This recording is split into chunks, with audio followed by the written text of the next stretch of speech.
The most lucrative ministries in this country are ministries of health, ministries of agriculture, ministry of water and land, not because we find them worth giving them weight, but because they control a lot of money.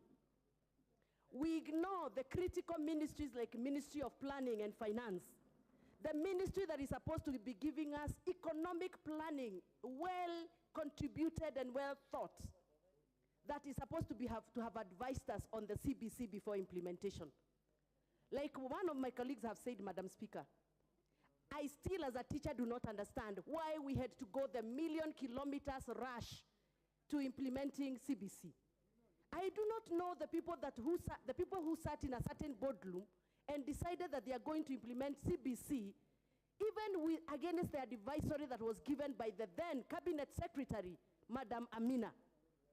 Madam Amina spoke very strongly against CBC implementation without thorough thinking and planning.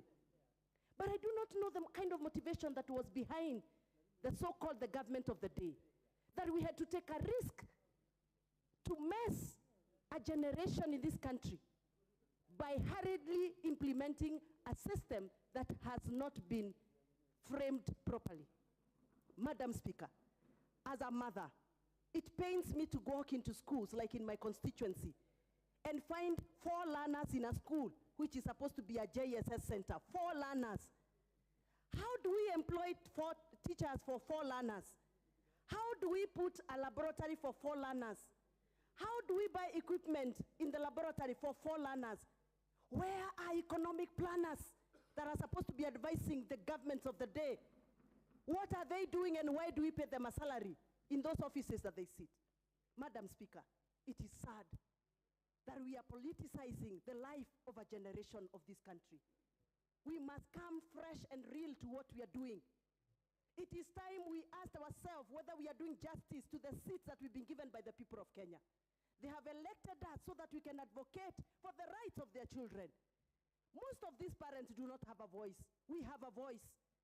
Most of these teachers we are talking about and joking around here in Parliament, because I can see a joke here, they have no voice. We have a voice.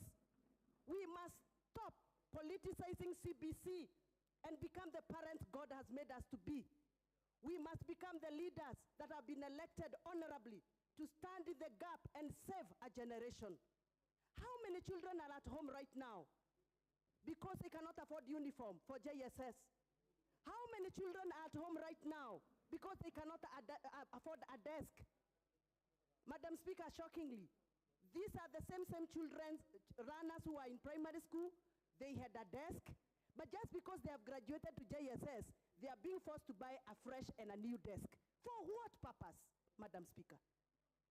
It is us that God has entrusted